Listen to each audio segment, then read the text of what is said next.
Electric field, part 3. We're going to start by a new paragraph, that is the superposition of electric fields. What is the superposition of electric fields?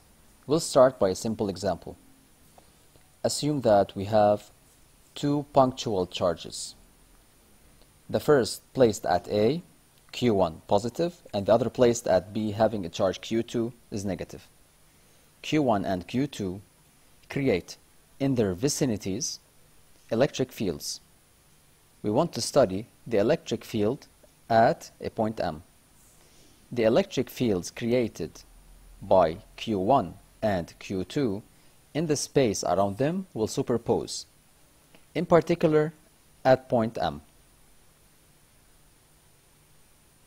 Q1 creates at M an electric field like this. This is the electric field E1 created by Q1 at M. The origin of this field is point M. Its line of action is AM.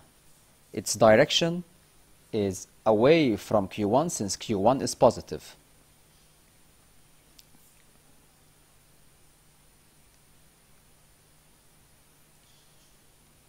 Q2 also creates at M an electric field,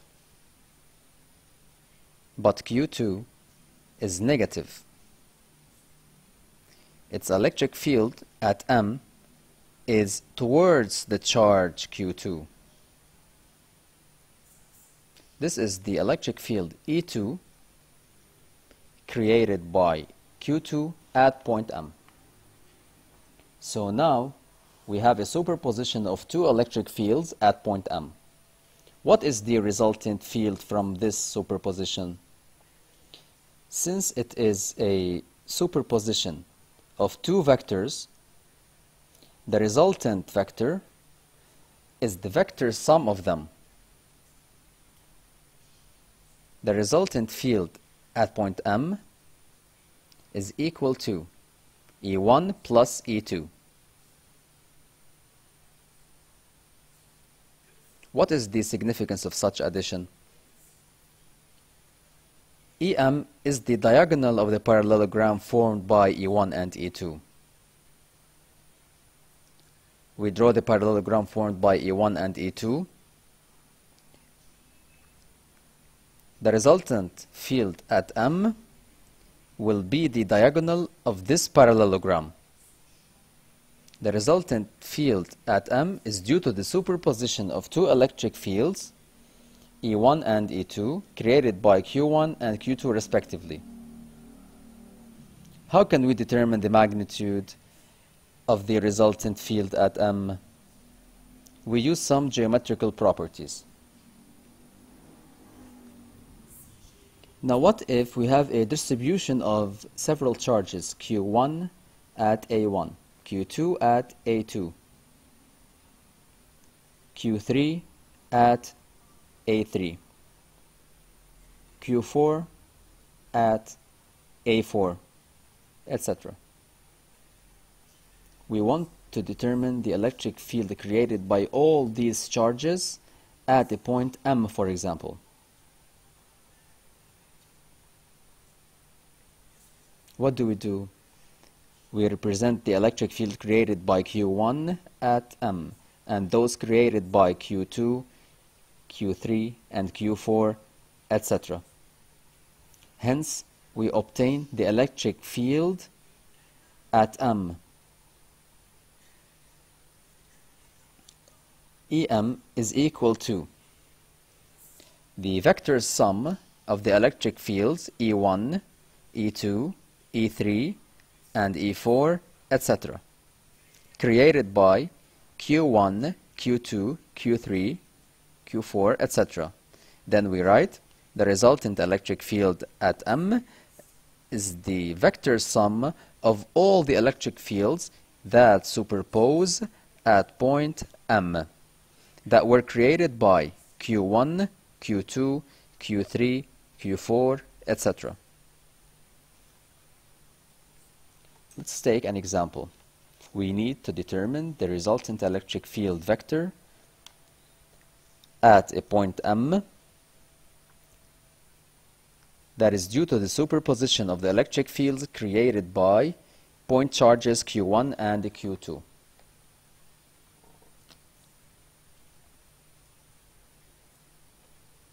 We know that at point M, two electric fields superpose. One coming from Q1 and another coming from Q2. At M, we have a superposition of two electric fields, since we only have two electric charges around point M.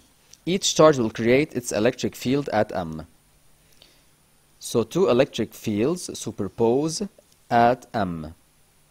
The first one being E1 created by Q1 at M, and the second one being E2 created by Q2 at M. How to determine the electric field vector at M? We determine the magnitude of the field vectors and represent it at point M.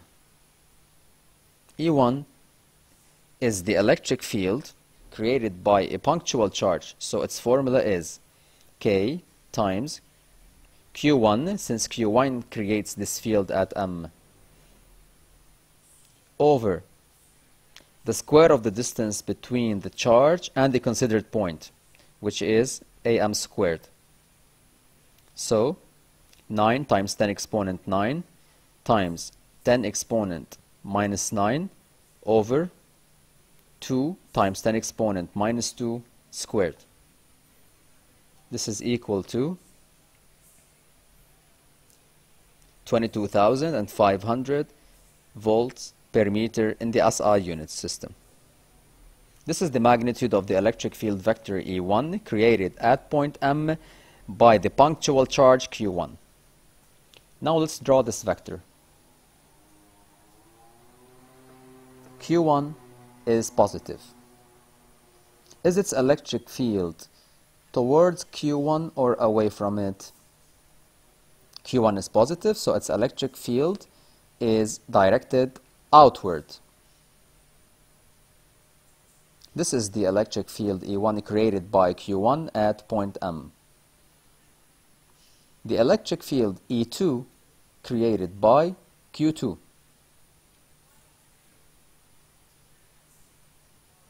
What is the distance between Q2 and M?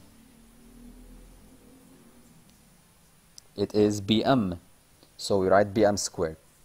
Hence, 9 times 10 exponent 9 times minus 5 times 10 exponent minus 10 over 1 times 10 exponent minus 2 squared. This is equal to 45,000 volts per meter. This is the magnitude of the electric field created by Q2 at point M. This is Q2. Its sign is negative. Hence, its electric field is directed towards the charge Q2. So we draw E2 like this. The arrow of E2 is double that of E1, since its magnitude is double the magnitude of E1. This is the electric field E2 created by Q2 at point M. Now we have two vectors, E1 and E2.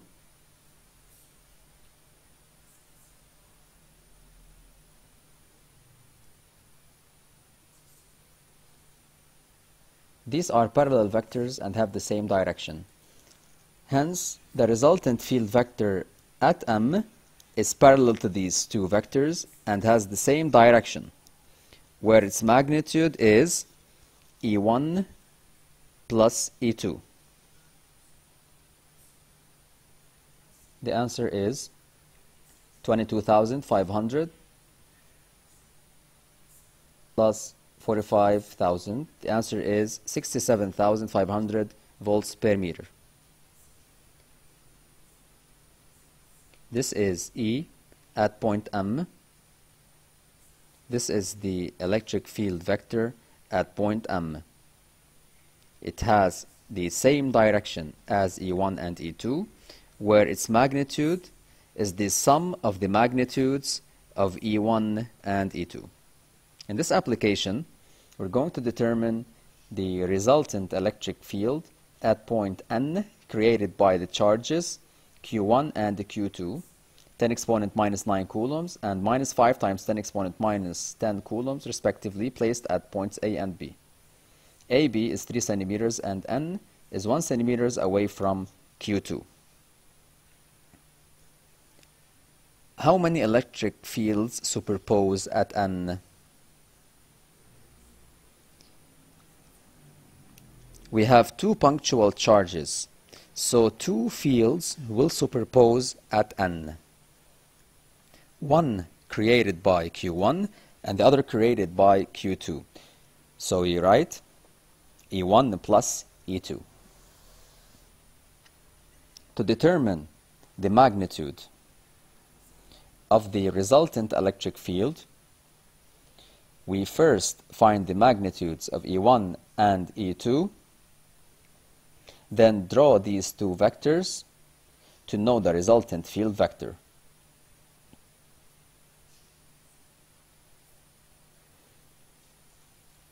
E1 is the magnitude of the electric field created by Q1 at point N.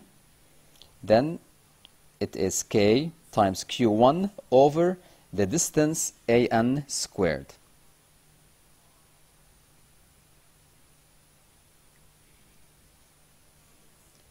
Nine times 10 exponent 9 times 10 exponent minus 9.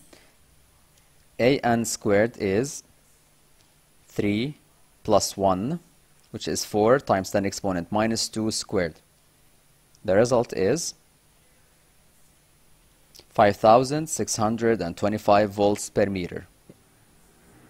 This is the magnitude of the electric field E1 created by Q1 at point N. Now let's represent the electric field vector E1. Q1 is positive. Then its electric field is away from it or radially outward. So at point N, we draw it like this. This is E1, the electric field created by Q1 at point N. Q1 is positive, hence its electric field is directed away from it. Now, the magnitude of the electric field E2. E2 is the electric field created by Q2 at N. K times Q2 over the distance between Q2 and N, which is Bn squared. 9 times 10 exponent 9 times minus 5 times 10 exponent minus 10 over 1 times 10 exponent minus 2 squared. This is equal to 45,000 volts per meter. This is the magnitude of the electric field E2. Now let's draw E2. Q2 is a negative charge. Then its electric field is towards the charge. We draw it like this, but its value is greater than 45,000. Magnitude E2 is greater than that of E1. This is 45,000, this is 5,625. So we draw E2 longer than E1. Now that we drew E1 and E2, we also found their magnitudes. We can now find the resultant electric field at point N. At N, 2 electric field vectors superpose. E1 and E2.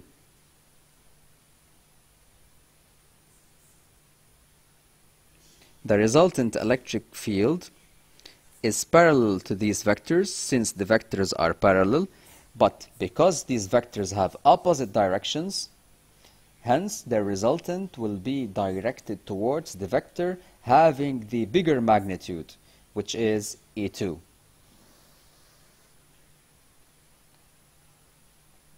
So this is N. This is the resultant field at N. But what is the magnitude of this vector? E2 and E1 are parallel and opposite, so their resultant has a magnitude equal to their difference, E1 minus E2, but in absolute value.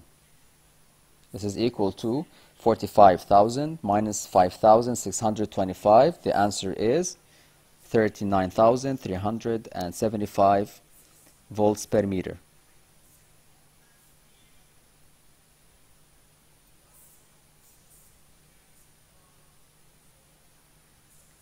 This is the magnitude of the resultant electric field. This resultant field is directed towards E2. Since E2 has a greater magnitude than E1. In the third application, we want to determine the resultant electric field at P, which is due to the superposition of the two electric field vectors created by Q1 and Q2. AP is equal to 3 centimeters. PB squared is 2 centimeters squared. The triangle APB is right at P. The electric field vector at P is EP. In the vicinity of P, we only have two punctual charges.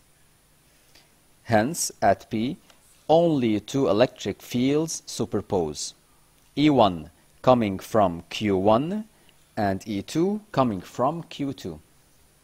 Then, the electric field vector that results from this superposition is EP, which is equal to E1 plus E2.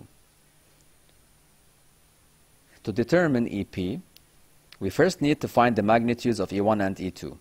E1 is the magnitude of the electric field which is created by Q1. So we write K times Q1. Q1 is at 3 centimeters from it, so we write AP squared. 9 times 10 exponent 9. Q1 is equal to 10 exponent minus 9 over 3 times 10 exponent minus 2 squared. The answer is 10,000 volts per meter.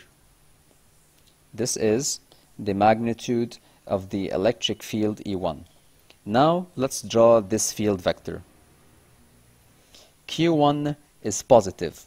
Hence, the field it creates at P is directed away from Q1, like this. This is E1.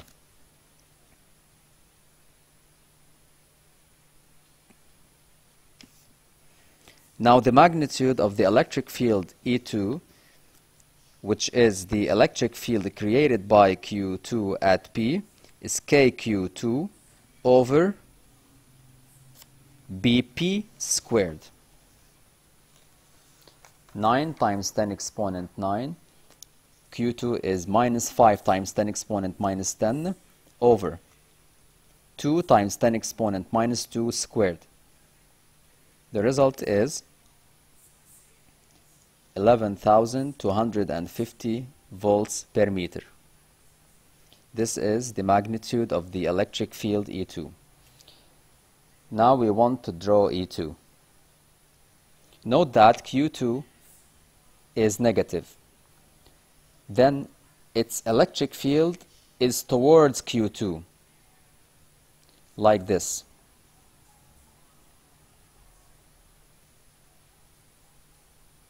As a result, EP, which is the resultant field at P, is the vector sum of these two vectors.